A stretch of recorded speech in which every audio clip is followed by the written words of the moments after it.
Friends, आप अगर ASO, OPSC prelims, UPSC या कोई भी कॉम्पिटिटिव एग्जाम की तैयारी कर रही हो तो ये 10 मिनट वीडियो आपके लिए मास्टर वीडियो बनने वाला है। और मैं गारंटी देता हूँ ज़िंदगी भर के लिए आप ये टर्म्स कभी नहीं भूलोगे। तो चलो शुरू करते हैं। देखिए, जब आरबीआई कोई भी कमर्शियल बैंक को लोन देता है, चाहे वो एक्सिस हो, चाहे वो एचडीएफसी हो, कोई भी बैंक हो, तो उसको हम कहेंगे या तो रेपो रेट, या तो बैंक रेट, या तो एमएसएफ रेट। तीनों की है। तीनों के जरिए आरबीआई कमर्शियल बैंक तक लोन पहुंचाता है। तो देखिए, आरबीआई अगर कोई भी बैंक को एक दिन के लिए यानी कि ओवरनाइट बेसिस पे लोन देता है, ध्यान रहे अगर सिर्फ एक दिन के लिए, तो हम उसको कहेंगे एमएसएफ रेट। अगर आरबीआई कोई भी कमर्शियल बैंक को 2 से 14 दिन तक लोन देता है तो हम उसको कहेंगे रेपो रेट। सेम उसी तरह से 14 दिन से ज़्यादा दिन तक अगर कोई भी कमर्शियल बैंक लोन लेता है आरबीआई से तो हम उसको कहेंगे बैंक रेट। चलो मैं आपको एग्जाम्पल के साथ बताता हूँ। सपोज यहाँ पे पीएनबी ने 10 दिन के लिए लोन लिया आरबीआई से, सिर्फ 10 दिन के लिए, तो हम उसको कहेंगे भाई ये रेपो रेट है, क्योंकि ये 2 से 14 दिन के अंदर आता है। अगर येस बैंक ने सिर्फ एक दिन के लिए लोन लेता है तो हम उसको कहेंगे एमएसएफ रेट। सेम उसी तरह से अगर एक्सिस ने 2 महीना के लिए लोन लेता है तो हम उसको कहेंगे बैंक रेट, क्योंकि ये 14 दिन से ज़्यादा हो रहा है। तो चलो आपको शायद ये तीनों अभी कंफर्म हो गया होगा। चलो नेक्स्ट देखते हैं। अभी ये जो कमर्शियल बैंक इतना सारा लोन लेके आ गए तो क्या करेंगे? ये जाहिर सी बात है, ये जो लोन है वो तो कस्टमर को देंगे, पब्लिक को देंगे, क्योंकि पब्लिक को अगर लोन देंगे फिर तो ये जो कमर्शियल बैंक है ये आरबीआई को पैसा लौटाएंगे ना। रेट पे, जिस इंटरेस्ट रेट पे कमर्शियल बैंक पब्लिक को लोन देता है, वो आईसीआईसी हो, चाहे वो पीएनबी हो, चाहे वो एसबीआई क्यों ना हो, यानी कि आप लोग जिस रेट से बैंक से लोन लेते हो उसको कहते हैं बेस रेट। तो मैं दोबारा रिवाइज कर देता हूँ। आरबीआई अगर एक दिन के लिए कोई भी कमर्शियल बैंक को लोन देता है तो उसको कहते हैं एमएसएफ रेट। अगर 2 से 14 दिन तक कोई भी कमर्शियल बैंक को लोन देता है हम उसको कहेंगे रेपो रेट। सेम उसी तरह से अगर 14 दिन से ज़्यादा दिन तक कोई भी बैंक को लोन देता है तो हम उसको कहेंगे बैंक रेट। तो ये वो तीनों वो रेट है जो आरबीआई लोन देता है कमर्शियल बैंक को, यानी कि आप कह सकते हो कि कमर्शियल बैंक लोन लेता है आरबीआई से। लेकिन अगर पब्लिक लोन लेता है कमर्शियल बैंक से, यानी कि कमर्शियल बैंक अभी पब्लिक को लोन देता है, उसको कहते हैं बेस रेट। तो बहुत बच्चे इसको बैंक रेट कहते हैं, तो ये गलत होगा। बैंक रेट होता है आरबीआई अगर कोई भी कमर्शियल बैंक को लोन देता है वो बैंक रेट होगा। बेस रेट होता है अगर कमर्शियल बैंक कोई भी बैंक को, सपोज एसबीआई से आप लोन लिया है तो जो आपको लोन मिला है एसबीआई की तरफ से उसको कहते हैं बेस रेट। तो यहाँ पे देखो वही लिखा है, ये हमारा आरबीआई है, ये हमारा कमर्शियल बैंक है। सपोज ये हमारा एसबीआई है, ठीक है। तो अभी क्या है, जो आरबीआई अभी जो कैश दे रहा है यानी कि जो पैसा दे रहा है बैंक्स को उसको कहते हैं रेपो रेट। और उसको मिलता क्या है आरबीआई को? अगर वो पैसा दे रहा है तो बैंक उसको बोनस देगा, उसको इंटरेस्ट देगा।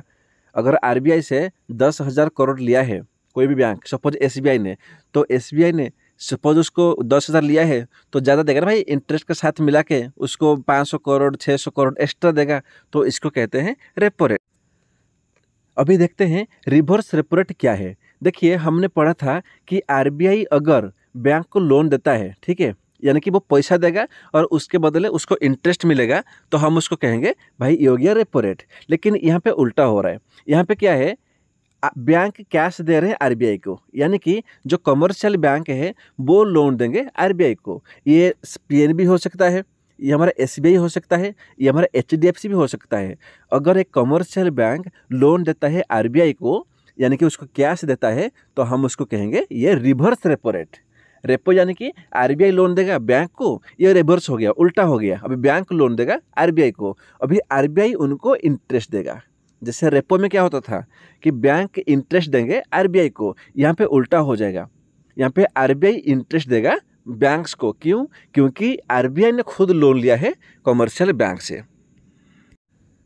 चलो अभी डिफरेंस देखते हैं कि रेपो रेट में और रिवर्स रेपो रेट में क्या क्या डिफरेंस है। देखो, सबसे पहले मीनिंग देखेंगे। यहाँ पे क्या लिखा है, repo rate is the rate at which the central bank, यानी कि इंडिया का सेंट्रल बैंक कौन है? आरबीआई है। तो central bank of India grants loan to the commercial bank, यहाँ पे लोन दे रहा है कमर्शियल बैंक को फॉर ए शॉर्ट पीरियड, यानी कि 2 से 14 दिन के लिए। ये शॉर्ट पीरियड हो गया। अगर बैंक रेट होगा वो लॉन्ग पीरियड हो जाएगा, तो उसको कहते हैं रेपो रेट। सेम उसी तरह से रिवर्स रेपो रेट क्या है? Reverse repo rate is the rate at which the commercial bank grant loan to the RBI, यानी कि सेंट्रल बैंक। अभी यहाँ पे क्या है कि कमर्शियल बैंक लोन दे रहा है सेंट्रल बैंक को, ये रिवर्स रेपो हो गया। रेपो क्या हो गया कि आरबीआई लोन दे रहा है एक कमर्शियल बैंक को, वो हो गया रेपो रेट। तो अभी पर्पज़ क्या है, अभी रेपो रेट क्यों रखा गया? ये रखा गया इसीलिए अगर मार्केट में पैसा कम हो गया तो ये जो डेफिशिएंसी है उसको फुलफिल करने के लिए, क्योंकि आरबीआई लोन देगा कमर्शियल बैंक्स को, कमर्शियल बैंक लोन किसको देंगे? पब्लिक को, कस्टमर को, तो ज़्यादा से ज़्यादा पैसा पहुंचेगा कस्टमर तक। तो ये क्या है गया, ये डेफिशिएंसी को मेंटेन करने के लिए, इसको बंद करने के लिए रेपो रेट लाया गया है। अभी रिवर्स रेट को लाया, रिवर्स रेट मतलब to ensure liquidity in the economy, liquidity को इंश्योर करने के लिए लाया गया है रिवर्स रेपो रेट, यानी कि मार्केट में जब ज़्यादा पैसा हो जाएगा तो उसको खींचने के लिए, क्योंकि अगर ज़्यादा पैसा हो गया मार्केट में तो महंगाई बढ़ेगा, इन्फ्लेशन बढ़ेगा, उसको कम करने के लिए लाया गया reverse repo rate. Repo rate हमेशा हाई रहता है और जो रिवर्स रेपो रेट क्या है, ये थोड़ा कम रहता है रेपो रेट से। अभी रेपो रेट काम क्या है? इसका काम है इन्फ्लेशन को कंट्रोल करना। अगर मार्केट में महंगाई है तो उसको कंट्रोल करना। सेम उसी तरह से जो रिवर्स रेपो रेट है उसका काम क्या है? Money supply in the market, market में मनी सप्लाई करने के लिए। अभी जो रेपो रेट है उसका क्या है? उसका एक एग्रीमेंट होता है, रीपर्चेस एग्रीमेंट। अभी जो रिवर्स रेपो रेट होगा यहाँ पे रिवर्स रीपर्चेस एग्रीमेंट होता है। तो ये डिफरेंट हो गया रेपो रेट और रिवर्स रेपो रेट के बीच में। चलो अभी देखते हैं CRR क्या होता है, यानी कि कैश रिजर्व रेशियो क्या होता है। देखिए कोई भी बैंक में, सपोज ये जो बैंक है ये हमारा होगा PNB, ठीक है, पंजाब नेशनल बैंक। तो यहाँ पे क्या होता है, कोई भी कंपनी है तो यहाँ पे पैसा डिपॉजिट करता है। सेम उसी तरह से हम जो जनरल पब्लिक है भाई, पैसा हम भी तो डिपॉजिट करते हैं। तो जितना पैसा डिपॉजिट होता है उसका कुछ परसेंट बैंक क्या करता है? सेंट्रल बैंक यानी कि हमारा जो आरबीआई है उसका पास में डिपॉजिट करता है, उसको कहते हैं CRR, कैश रिजर्व रेशियो। चलो मैं आपको एग्जांपल दे रहा हूँ। सपोज कंपनी ने मिल के 50 करोड़ रुपया डिपॉजिट किया है, कहाँ पे? हमारा एक PNB बैंक में। सेम उसी तरह से जो जनरल लोग हैं, जो जनरल पब्लिक है, हमने भी मिलके 50 करोड़ हमने डिपॉजिट किया है, कहाँ पे? बैंक में। तो बैंक के पास कितना हो गया अभी बैंक के पास में 100 करोड़ हो गया है ना। तो 100 करोड़ में से अगर मान लो CRR 3% है, इसमें से 3% वो देगा सेंट्रल बैंक में, बाकी जो 97 करोड़ बच गया वो उसी को बैंक खर्चा करेगा। देखिए ये जो CRR है, एक कमर्शियल बैंक ये CRR को आरबीआई यानी कि सेंट्रल बैंक के पास रखता है, और जिसके बदले सेंट्रल बैंक कमर्शियल बैंक को लोन भी इंटरेस्ट भी नहीं देता है। इस जो पैसा जो डिपॉजिट करते हैं इसके बदले इनको कोई भी इंटरेस्ट नहीं मिलता है। तो देखो यहाँ पे सेम लिखा है, CRR एक इंटरेस्ट रेट होता है जिसको बैंक को डिपॉजिट करना होता है आरबीआई के पास में। तो अगर आरबीआई चाहे तो ये रेट को बढ़ा सकता है। वो क्यों बढ़ाएगा? अगर उसको आरबीआई को लगता है कि बैंक के पास में ज़्यादा पैसा हो गया और वो ज़्यादा पैसा मार्केट में छोड़ रहा है, जिसके जरिए मार्केट में इन्फ्लेशन यानी कि महंगाई बढ़ रहा है, तो वो क्या करेगा? CRR को बढ़ा देगा, और बैंक करेंगे उनका जो पैसा है वो ज़्यादा से ज़्यादा CRR के फॉर्म में वो आरबीआई में डिपॉजिट करेंगे। वो तो करना ही पड़ेगा मजबूरी में। तो इसमें क्या होता है, मार्केट में जो महंगाई है ये कम हो जाता है। तो RBI increase CRR rate to pull out the excessive money from the bank. अगर बैंक में एक्सेसिव मनी है तो उसको खींचने के लिए आरबीआई CRR का यूज करता है। It is also known as cash asset ratio और लिक्विड रेशियो। तो CRR को कैश एसेट रेशियो और लिक्विडिटी रेशियो भी कहते हैं। तो CRR is used as a tool in monetary policy which influence country's economy, borrowing and interest rate across the country। अभी देखेंगे SLR क्या है। भाई देखो CRR क्या था? CRR हुआ था कि बैंक के पास में जितना पैसा है वो उसी में से कुछ परसेंट, 3% हो 4% हो, वो आरबीआई के पास में डिपॉजिट करता था। एसबीआई में क्या है? अपना SLR में क्या है? SLR यानी कि मान लो कंपनी हमने 50 करोड़ हमने एग्जाम्पल लिया था कि जितना कंपनी है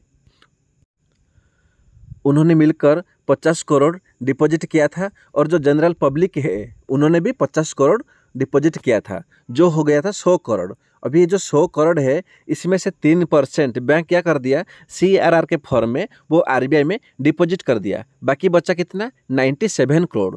तो वो 97 करोड़ में से भी उसको 18% खुद के पास रखना पड़ता है। ध्यान रहे, ये जो SLR है इसको बोलते हैं स्टैट्यूटरी लिक्विडिटी रेशियो। ये जो पैसा है ये बैंक क्या करता है, RBI के पास नहीं रखता है, ये रखता है खुद के पास में। ये अपना खुद के पास, चाहे वो PNB हो, चाहे वो एक्सिस बैंक हो, चाहे वो HDFC हो, ये खुद के पास रखते हैं। क्यों रखते हैं, इसीलिए रखते हैं कि जब जो डिपॉजिटर है, मान लो आपने 10 करोड़ रुपया जमा किया है बैंक में, तो कल को आप अगर बैंक में जाओगे, भाई मुझे विड्रॉ करना है, तो आपको ये बैंक नहीं कह सकता है कि भाई मेरे पास में पैसा नहीं है, मैं पूरा पैसा को लोकेश को दे दिया हूँ लोन पे। तो वो क्या करता है, वो उसका एक मिनिमम परसेंटेज ये भी RBI डिसाइड करता है। तो जैसे कि अभी 18% है, तो ये जो मिनिमम परसेंट, चाहे वो 15% हो, चाहे वो 17% हो, चाहे वो 18% हो, 1% जो RBI गाइडलाइंस के जरिए इनको दिया जाता है और वो उतना परसेंटेज अपने बैंक के पास में, यानी कि खुद के पास में डिपॉजिट रखते हैं, इसको सिक्योर रखते हैं, उसको कहते हैं SLR स्टैट्यूटरी लिक्विडिटी रेशियो।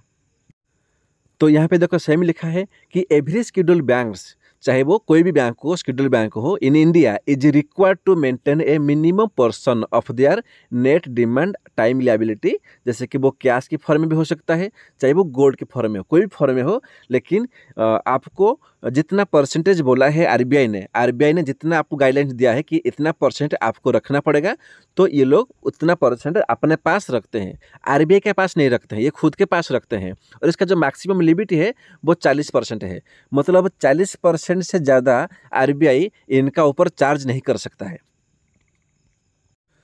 तो चलो देखते हैं दोनों में डिफरेंस क्या है। तो यहाँ पे लिखा है कि CRR is the percentage of money which bank has to keep with central bank, यानी कि CRR वो मनी है जो एक बैंक को सेंट्रल बैंक यानी कि RBI के पास रखना पड़ता है। लेकिन SLR क्या है, SLR वो मनी है जो बैंक को खुद के पास में रखना पड़ता है। सेम ये जो CRR है, अगर जो मतलब RBI के पास रखते हो, ये क्या है, ये कैश की फॉर्म में रखना पड़ेगा, ये जरूरी है। लेकिन जो SLR है जो बैंक खुद के पास रखता है, ये चाहे वो कैश हो, चाहे वो गोल्ड हो, चाहे वो कोई भी हो, यानी कि कोई गवर्नमेंट सिक्योरिटी भी हो सकता है, मतलब नॉर्मल पेपर में, तो कोई भी फॉर्म में, लेकिन आपके पास में जितना लियाबिलिटी है आपको उसी के जितना परसेंटेज बोला है RBI ने, चाहे वो 15% हो, 20% हो, वो आपको रखना पड़ेगा। अभी ये लिखा है कि इट कंट्रोल्स, जो अपना CRR कंट्रोल करता है excess money flow in the economy. अगर मार्केट में ज़्यादा मनी हो रहा है जिसके जरिए मार्केट में इन्फ्लेशन यानी कि महंगाई बढ़ रहा है, तो उसको कंट्रोल करने के लिए CRR का यूज करते हैं। और SLR किस लिए, जब भी अनएक्सपेक्टेड डिमांड, कोई भी डिपॉजिटर यानी कि कोई भी कस्टमर अगर कोई भी किसी टाइम पे एक्सपेक्टेड डिमांड करता है, यानी कि वो आके तुरंत मांग ले, मुझे 10 करोड़ चाहिए, 15 करोड़ चाहिए, 20 करोड़ चाहिए, अगर पैसा वो रखा है, डिपॉजिट किया है, तो उसको देने के लिए जो कमर्शियल बैंक है, चाहे वो PNB हो, चाहे वो एक्सिस हो, चाहे वो HDFC कोई बैंक हो, वो खुद के पास में एक SLR डिपॉजिट करते हैं। नेक्स्ट डिफरेंस, ये जो CRR है वो RBI के पास रखना पड़ता है, और जो SLR है वो बैंक को अपने पास खुद के पास वो रखते हैं। और ये जो CRR है ये liquidity in the economy, market में जो लिक्विडिटी है ये इसको कम करता है, रेगुलेट करता है। सेम उसी तरह से जो SLR है वो इकोनॉमी में क्रेडिट को ग्रोथ करता है। और देखो, bank does not earn interest on amount deposit in CRR। अगर कोई भी कमर्शियल बैंक जो CRR डिपॉजिट करते हैं RBI के पास में, तो उसके बदले RBI इन लोग को इंटरेस्ट नहीं देता है। लेकिन जो SLR है, SLR पे वो लोग इंटरेस्ट अर्न कर सकते हैं। अगर आप गवर्नमेंट परचेस सिक्योरिटी किया है, आपने गवर्नमेंट सिक्योरिटी परचेस किया है, या तो आपने गोल्ड रखा है, कोई भी चीज़ें, तो आपको उसी के ऊपर आपको इंटरेस्ट मिल सकता है। तो आशा करता हूँ ये वीडियो आपको अच्छा लगा होगा। अगर आपको पूरा टर्म्स यहाँ पे कवर हो गया आसानी से, तो प्लीज़ एक लाइक और एक सब्सक्राइब कर देना। जय हिंद।